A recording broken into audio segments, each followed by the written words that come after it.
कि किसी भी दो घटकों का पृथक्करण मिश्रण में तब संभव है यदि कॉलम की लंबाई अधिक हो या उसमें उपस्थित थ्योरेटिकल प्लेट्स की संख्या अधिक हो। थ्योरेटिकल प्लेट्स की संख्या जो है, जो उसमें मैट्रिक्स उपस्थित है कॉलम में, उसका सरफेस एरिया बढ़ाकर हम थ्योरेटिकल प्लेट्स की संख्या बढ़ा सकते हैं। तो सरफेस एरिया हम तब बढ़ा सकते हैं जब हम छोटे साइज के मैट्रिक्स यूज करें या उनका उपयोग करें, तो नंबर ऑफ थ्योरेटिकल प्लेट्स की संख्या बढ़ जाती है। पर जैसे जैसे पार्टिकल साइज मैट्रिक्स की साइज छोटी होती जाती है, तो जो चलित प्रावस्था है वो सरलता से गमन नहीं कर पाती, संचलन मूव नहीं कर पाती है, जिसके कारण बैक प्रेशर लगता है और वो मैट्रिक्स को डैमेज कर देता है। पर आजकल ऐसे स्थिर प्रावस्था के मैट्रिसेस अवेलेबल है, उपलब्ध हैं, जो कि इतना दाब सह सकते हैं और वो क्रैक नहीं होते, क्षतिग्रस्त नहीं होते हैं। ये इस प्रकार का जो विकास है वो अधिशोषण chromatography, partition chromatography, ion exchange, exclusion और एफिनिटी क्रोमैटोग्राफी में हुआ है, जिसके कारण दो पदार्थों का सरलता से पृथक्करण हो सकता है। जो कॉलम इसमें उपयोग होते हैं क्रोमैटोग्राफी में, वो एल्यूमिनियम, कॉपर या स्टेनलेस स्टील के बने होते हैं। 15 से 50 सेंटीमीटर लंबाई के होते हैं, उनका डायमीटर 1 से 4 मिलीमीटर होता है। इन कॉलम्स में जो गतिक प्रावस्था है उसका फ्लो रेट 2 सेंटीमीटर क्यूब पर मिनट होता है, परंतु प्रेपरेटिव HPLC में 10 सेंटीमीटर क्यूब पर मिनट से लेकर 100 सेंटीमीटर क्यूब प्रति मिनट तक हो सकता है। पोरस प्लग्स कॉलम में उपस्थित होते हैं, वो स्टील या टेफ्लॉन के बने होते हैं और वो अंदर जो स्थिर प्रावस्था भरी हुई है उसे उस स्थल पे रखने में सहायक होते हैं। छोटे कॉलम्स का उपयोग लिक्विड क्रोमैटोग्राफी के लिए होता है, पर अन्य प्रकार की क्रोमैटोग्राफी के लिए लंबे कॉलम का उपयोग होता है। स्थिर प्रावस्था 3 प्रकार की होती है। माइक्रोपोरस, जिसका की उपयोग आयन एक्सचेंज क्रोमैटोग्राफी, अधिशोषण क्रोमैटोग्राफी में होता है। पेनिकुलर सेपोर्ट्स, जिनका जेल फिल्ट्रेशन में होता है या एड्सॉर्प्शन क्रोमैटोग्राफी में होता है। और बॉन्डेड फेस प्रकार का जो मैट्रिक्स है उसका उपयोग रिवर्स फेस क्रोमैटोग्राफी HPLC में होता है। पैक्ड कॉलम्स, बने बनाए कॉलम्स उपलब्ध होते हैं, पर जो कार्य करते हैं उन्हें स्वयं अपना कॉलम पैक करना प्रेफर करते हैं। जो कॉलम पैकिंग की जाती है जिसमें स्थिर प्रावस्था भरी जाती है, वो स्थिर प्रावस्था यूनिफॉर्म होनी चाहिए, ठीक से भरी होनी चाहिए, उसमें कोई क्रैक या चैनल नहीं होना चाहिए, वरना सैंपल का पृथक्करण नहीं हो पाएगा। जो मैट्रिक्स का उपयोग करते हैं वो बहुत छोटा होना चाहिए और यूनिफॉर्म होना चाहिए, और डेंस पैकिंग मैट्रिक्स की करते हैं जिससे थ्योरेटिकल प्लेट्स की संख्या बढ़ जाए। फिर जब इस तरह से पैकिंग करते हैं तो पार्टिकल साइज डिक्रीज करती है, तो फ्लो रेट जो गतिक प्रावस्था का है वो उसको रेजिस्टेंस मिलता है।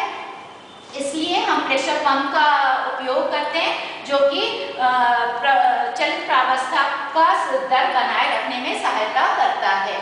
जो हम सेपरेटिंग तंत्र का उपयोग करते हैं वो इस बात पर निर्भर करता है कि हमारे नमूने के गुण किस प्रकार से हैं। तो यहाँ पे सबसे पहले हम नमूने की विलयता देखते हैं। यदि नमूना जलीय प्रावस्था में विलय है और नॉन आयनिक लो पोलैरिटी का है तो रिवर्स फेस क्रोमैटोग्राफी का उपयोग करेंगे। यदि उसके अणु आकार में बहुत अंतर है तो जेल फिल्ट्रेशन क्रोमैटोग्राफी का उपयोग करेंगे, और यदि वो जलीय विलय में विलय है और आयनिक प्रकृति का है तो आयन एक्सचेंज क्रोमैटोग्राफी का उपयोग करेंगे। यदि हमारा नमूना जो है वो कार्बनिक प्रावस्था में विलय है तो और उसके अणु आकार में मॉलिक्यूलर साइज में बहुत अंतर है तो जेल फिल्ट्रेशन क्रोमैटोग्राफी का उपयोग करेंगे। यदि वो ऑर्गेनिक सॉल्वेंट में विलय और होमोलोगस सीरीज में जैसे फैटी एसिड्स तो नॉर्मल फेस क्रोमैटोग्राफी का उपयोग करेंगे, और यदि उसमें भिन्न कार्यात्मक ग्रुप हैं तो एड्सॉर्प्शन क्रोमैटोग्राफी का उपयोग करेंगे। यदि नमूने में जैविक विशिष्टता है तो एफिनिटी क्रोमैटोग्राफी का उपयोग करेंगे। तो नमूने के गुण के आधार पर हम उस प्रकार की क्रोमैटोग्राफी का मोड का चयन करते हैं। जो सॉल्वेंट रिजर्वॉयर है उसमें इतना सॉल्वेंट उपस्थित होना चाहिए कि कई बार एनालिसिस हो सके। सॉल्वेंट की डीगैसिंग कर दी जाती है जिससे कि वो एयर बबल्स इंटरफियर ना करें। फिर जो गतिक प्रावस्था है, चलित प्रावस्था है, वो डिपेंड करेगी कि किस प्रकार का हमें पृथक्करण करना है। यदि आइसोक्रेटिक सेपरेशन करना है जिसमें एक ही सॉल्वेंट का उपयोग होता है तो एक पंप के द्वारा हम उस सॉल्वेंट को पंप कर सकते हैं कॉलम में, या फिर पहले से 2 सॉल्वेंट्स मिलाकर उन्हें उस एक पंप की सहायता से कॉलम में पंप कर सकते हैं। परंतु यदि ग्रेडियंट एल्यूशन करना है प्रवणता के आधार पे, तो फिर दो भिन्न पंप लगते हैं जो कि भिन्न सॉल्वेंट्स को पंप करते हैं, और ये ग्रेडियंट प्रोग्रामर द्वारा निश्चित पहले से डिटरमिन किया जाता है कि कितनी मात्रा में कौन सा सॉल्वेंट मिक्स किया जाएगा। सैंपल जो है माइक्रोसिरिंज के द्वारा सैंपल इंजेक्शन पोर्ट की सहायता से गार्ड कॉलम में से पहले इंजेक्ट किया जाता है। वो पार्टिकुलेट इम्प्योरिटी जो अशुद्धियां हैं उनको रोक लेता है। पंपिंग सिस्टम जो है, जो पंप्स का उपयोग होता है वो पल्सलेस स्टेबल फ्लो देना चाहिए उन्हें, जिससे कि नॉइज डिटेक्शन ना आए, नॉइज ना आए एनालिसिस में, और हमेशा नियमित मात्रा में ही वॉल्यूम एंटर करे कॉलम में। जो डिटेक्टर्स है वो यूवी विजिबल डिटेक्टर्स का उपयोग होता है या स्कैनिंग वेवलेंथ डिटेक्टर्स का उपयोग होता है, जो कि हर एनालाइट का अवशोषण स्पेक्ट्रम को रिकॉर्ड कर लेता है। ये पूरा HPLC का डायग्राम है। यहाँ पे सॉल्वेंट रिजर्वोयर है जिसमें सॉल्वेंट माइक्रोफिल्टर लगा है जो अशुद्धियों को रोक लेता है। ये हाई प्रेशर पंप है जिसके द्वारा निश्चित मात्रा में सॉल्वेंट सैंपल इंजेक्शन पोर्ट से होते हुए गार्ड कॉलम में जाता है। यहाँ पे माइक्रोसिरिंज से हम सैंपल डालते हैं, गार्ड कॉलम पार्टिकुलेट अशुद्धियों को रोक लेता है, और फिर ये जो सॉल्वेंट है वो सैंपल को लेते हुए कॉलम में प्रवेश करता है। वहाँ पृथक्करण होता है, डिटेक्टर डिटेक्ट करता है कौन सा एनालाइट पहले निकल रहा है, रिकॉर्डर स्पेक्ट्रम रिकॉर्ड करता है। इसका अनुप्रयोग है, ये शुद्धिकरण में उपयोग होता है, जैविक नमूनों के ओलिगोपेप्टाइड और प्रोटीन के पृथक्करण में उपयोग होता है। ये एनालिटिकल पर्पसेस के लिए, विश्लेषणात्मक अध्ययनों के लिए उपयोग होता है, और औषधियों के पृथक्करण के लिए भी इसका उपयोग होता है। दो प्रकार की HPLC होती है। नॉर्मल फेज में जो स्थिर प्रावस्था है वो ध्रुवीय होती है, और चलित प्रावस्था अध्रुवीय होती है।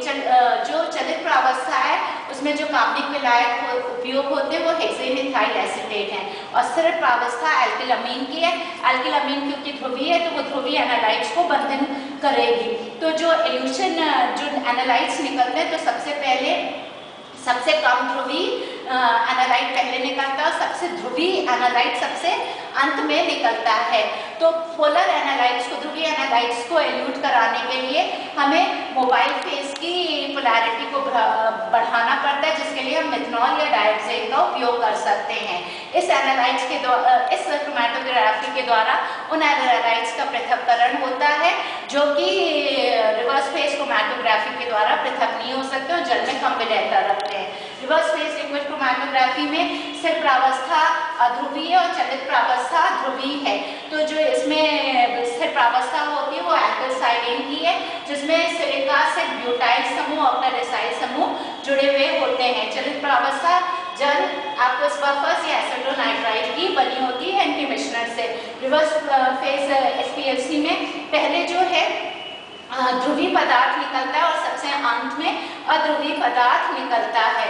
और इसमें जो हम ग्रेडियंट एल्यूशन करते हैं तो जो नॉन पोलर एनालाइट है वो सबसे अंत में निकलता है, और उसको एल्यूट आउट कराने के लिए हम हेक्सेन की सांद्रता बढ़ाते जाते हैं, मात्रा बढ़ाते जाते हैं। इसका उपयोग औषधियों को पृथक करने के लिए, इंसेक्टिसाइड और पेस्टिसाइड को पृथक करने के लिए यूज होता है।